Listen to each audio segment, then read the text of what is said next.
साथियों, स्वागत है आपका जीएस मंथन पर।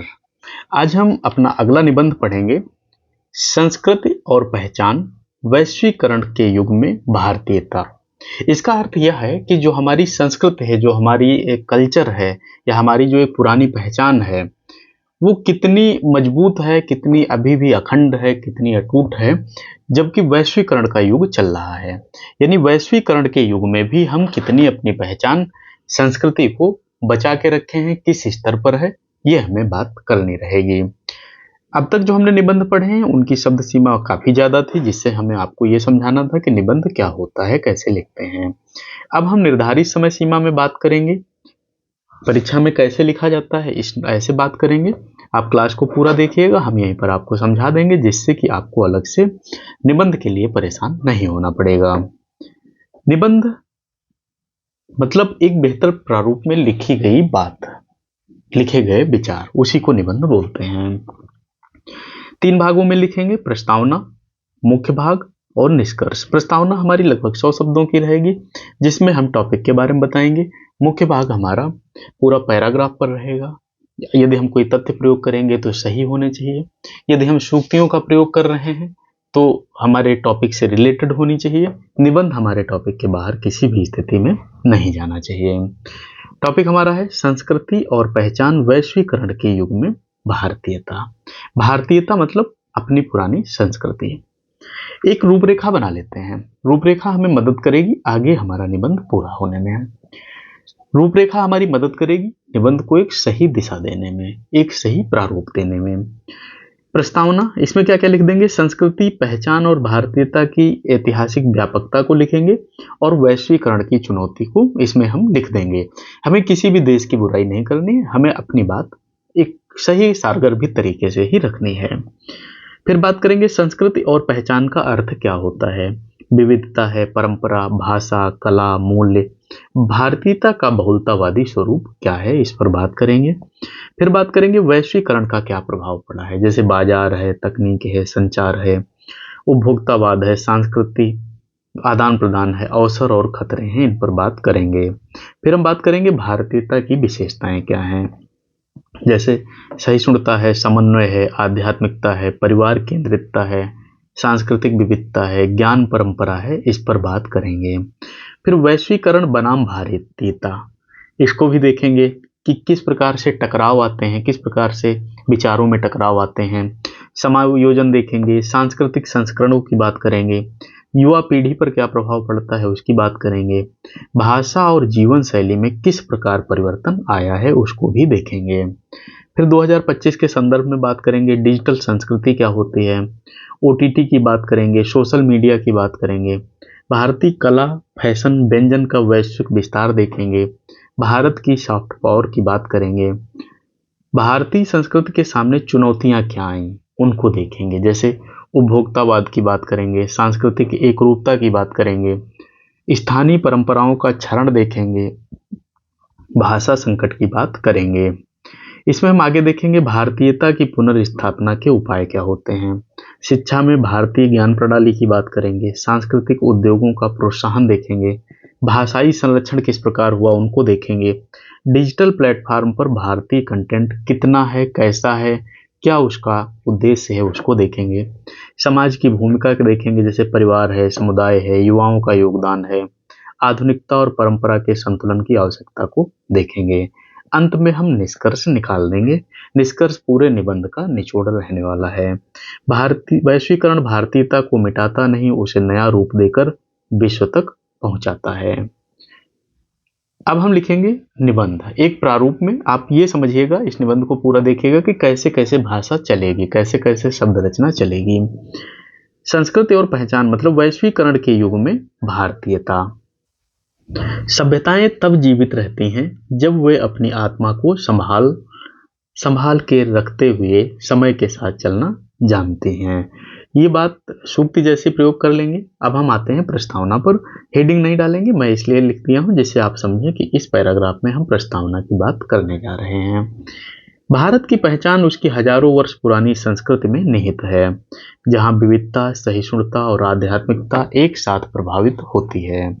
लेकिन 21वीं सदी का वैश्वीकरण दुनिया को एक साझा बाजार और साझा संस्कृति की ओर ढकेल रहा है।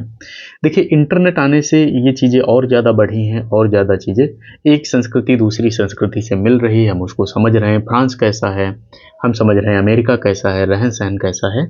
तो कहीं ऐसा तो नहीं कि हमारी संस्कृति पर बहुत ज़्यादा इसका गलत फर्क पड़ रहा हो। इस पर हम थोड़ी बात करेंगे। ऐसे समय में यह प्रश्न अत्यंत महत्वपूर्ण हो जाता है कि भारतीयता अपनी विशिष्टता कैसे बनाए रखे। क्या वैश्वीकरण भारतीय संस्कृति को कमजोर करता है या उसे विश्व तक पहुंचाने का अवसर भी देता है। 2025 का भारत इसी दोराहे पर खड़ा है। तो ये हमने प्रस्तावना लिख दिया। अब हम आते हैं मुख्य भाग की तरफ, जिसमें हम लिखते हैं संस्कृति और पहचान का अर्थ क्या होता है। संस्कृति केवल कला, रीति रिवाज या भाषा का नाम नहीं है। यह जीवन शैली, सोच, मूल्य, व्यवहार और इतिहास की सतत धारा है। पहचान उसी संस्कृति का सामाजिक प्रतिबिंब है। भारतीयता की पहचान एक रूपता में नहीं बल्कि बहुलता में एकता में है। यहाँ तमिल भाषा भी भारतीय है, कश्मीरी गीत भी भारतीय है और राजस्थानी लोक नृत्य भी भारतीयता की ही अभिव्यक्ति है। मतलब यहाँ पर क्या है भाई, आप किसी भी प्रदेश में रहते हो, कुल मिला के देश में तो भारत ही हो, भारतीय तो हो ना। आप कोई भी भाषा बोलते हो, कुछ भी खाते हो, कुछ भी पहनते हो। अब हम देखते हैं वैश्वीकरण का इस पर क्या प्रभाव पड़ा। वैश्वीकरण ने सीमाओं को धुंधला किया, बाजार जुड़े, विचार भागे और तकनीक ने जीवन को बदल दिया। इसका सकारात्मक पहलू यह है कि भारत की योग, आयुर्वेद, बॉलीवुड संगीत, कुर्ती, साड़ी से लेकर भारतीय व्यंजन तक दुनिया में लोकप्रिय हुए। मतलब इसका फायदा भी हुआ है भाई, अपना योग है, योग दुनिया में फैला है, आयुर्वेद अपना दुनिया में फैला है, फायदा भी तो ये है। लेकिन इसका दूसरा पहलू यह है कि पश्चिम उपभोक्तावाद, तेज रफ्तार से जीवन शैली और सांस्कृतिक एकरूपता ने स्थानीय परंपराओं के सामने चुनौती खड़ी कर दी है। आईफोन लेने का शौक एक छोटा सा उदाहरण समझो। भारतीयता की विशेषताएं क्या हैं। भारतीयता किसी एक ढांचे में बंधी अवधारणा नहीं है। इसमें विशेषताएं जो होती हैं जैसे सहिष्णुता और समन्वय, आध्यात्मिकता और अंतर्मुखी दृष्टि, परिवार केंद्रित सामाजिक संरचना, विविधता का सम्मान, ज्ञान परंपरा यानी वेदों से विज्ञान तक। हम जब इतिहास पढ़ते हैं, हमने आपको प्राचीन पढ़ाया, प्राचीन में हमने क्या पढ़ाया, प्राचीन इतिहास में हमने क्या पढ़ाया, हमने यही पढ़ाया ना किस प्रकार से सभ्यता का उदय हुआ, किस प्रकार से लोग जुड़ते गए, किस प्रकार से परिवार बने, जब परिवार बने तो एक दूसरे के लोग सहयोग में आते रहे। यही चीजें तो हमने पढ़ाई, गांव बने। तो ये चीजें एक दिन में नहीं बनी है, यानी ये जो संरचना, सामाजिक संरचना बनी है, एक दिन में नहीं बनी है। ज्ञान की बात हमने की तो हमने कहा कि भाई वेद पुराण तो पुराने हैं, फिर गुप्त में आ गए, गुप्त में हमने चाणक्य को पढ़ाया, हमने ये पढ़ाया बराह मिहिर ने कैसे किया, गणित में, ज्योतिष में कैसे हम लोग आगे बढ़े। तो ये हमारी संस्कृति है, आज की नहीं है। यह लचीलेपन की संस्कृति है जो समय के साथ बदलती है लेकिन अपनी आत्मा नहीं खोती है। अब हम देखेंगे वैश्वीकरण बनाम भारतीयता। वैश्वीकरण और भारतीयता का संबंध टकराव से अधिक संवाद का है। वैश्विक प्रभावों के चलते जीवन शैली, खान पान, फैशन और भारतीय भाषाई प्रयोग में बदलाव आया है। युवा पीढ़ी अंग्रेजी और वैश्विक संस्कृति संकेतों से प्रभावित हो रही है, लेकिन इसके साथ ही भारत में अपनी जड़ों की ओर लौटने का रुझान भी बढ़ रहा है। योग दिवस, शास्त्रीय संगीत का पुनरुत्थान, देसी फैशन का पुनर्जागरण और भारतीय ज्ञान प्रणाली का शैक्षणिक महत्व बढ़ना इसका प्रमाण है। अभी आप देख रहे होगे योग दिवस मनाया जा रहा है, लोग पुराने कल्चर को अपना रहे हैं, लोग साड़ी पहनने पर फिर से आ रहे हैं। जो जीन्स पहनने लगी थी माताएं, वो साड़ी में फिर से लगभग आ रही, यानी हम खुद को फिर से स्वीकार करना शुरू कर दिए हैं। अब जब हम स्वीकार कर रहे हैं तो हम ज्ञान के साथ स्वीकार कर रहे हैं। ऐसा नहीं हमने ज्ञान नहीं सीखा, हमने ज्ञान लिया और हम अपनी सभ्यता में रहेंगे, बाकी पूरा वैश्विक ज्ञान हमारे पास है। फिर 2025 के संदर्भ में देखते हैं। 2025 में भारतीयता का डिजिटल विस्तार अभूतपूर्व है। OTT पर भारतीय कहानियां विश्व स्तर पर देखी जा रही हैं। भारतीय भोजन और कपड़ों की ब्रांडिंग वैश्विक फैशन का हिस्सा है। योग, ध्यान, आयुर्वेद विश्व बाजार का एक बड़ा उद्योग बन चुके हैं। भारत की सॉफ्टवेयर पावर कला, साहित्य, धर्म, दर्शन पहले से ही अधिक प्रभावी दिख रही है। इससे यह स्पष्ट होता है कि वैश्वीकरण भारतीयता को कमजोर नहीं कर रहा बल्कि उसे विश्व संस्कृति का महत्वपूर्ण घटक बना रहा है। अब हम देखते हैं चुनौतियां क्या हैं। शहरीकरण और उपभोक्तावाद से पारंपरिक मूल्य कमजोर होते जा रहे हैं। एक ये चुनौती बहुत बड़ी है। दिखावापन की जो एक आदत समझ सकते हैं लोगों में, ये भी बहुत गंभीर समस्या है। स्थानीय बोलियां, लोक कला और ग्रामीण परंपराएं बाजार की प्रतिस्पर्धा में पिछड़ रही हैं। पश्चिमी मनोरंजन के विस्तार से भाषा और कला पर दबाव बढ़ रहा है। सांस्कृतिक एकरूपता का खतरा अनेक पहचान को मिटा सकता है। फिर हम देखते हैं पुनर्स्थापना किस प्रकार की जा सकती है। शिक्षा में भारतीय ज्ञान प्रणाली का समावेश बढ़ाना आवश्यक है। भाषाई संरक्षण, विशेषकर क्षेत्रों की बोलियों का संस्थागत समर्थन बढ़ाना होगा। डिजिटल प्लेटफॉर्म पर भारतीय कंटेंट को बढ़ावा देना चाहिए।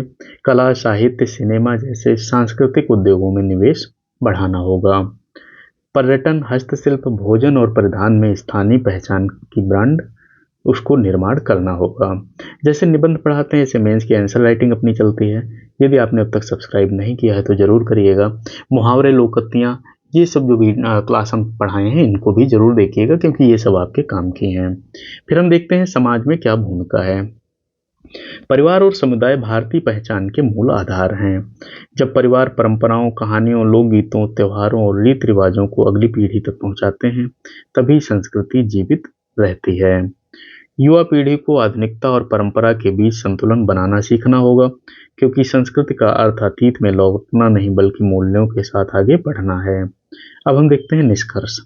वैश्वीकरण ने भारतीयता को चुनौती भी दी है और अवसर भी। यह सच है कि तेजी से बदलती दुनिया में परंपराएं दब सकती हैं, लेकिन यह भी उतना सच है कि भारतीयता का प्रभाव दुनिया में पहले और से अधिक बढ़ा है। जैसा कहा गया है, जिस संस्कृति में आत्मविश्वास होता है वही विश्व को अपनी तरफ आकर्षित करती है। इसीलिए भारतीयता को बचाना नहीं बल्कि नई ऊर्जा के साथ विश्व पटल पर स्थापित करना आज की आवश्यकता है। आधुनिकता और परंपरा का यही संतुलन भारतीय पहचान का भविष्य तय करेगा। यह आपका निबंध पूरा होता है। अब 2-3 बार प्रैक्टिस करिएगा। पसंद आया तो लाइक करिएगा। ये क्लास यहीं खत्म होती है। मिलते हैं अगली क्लास में, तब तक के लिए धन्यवाद।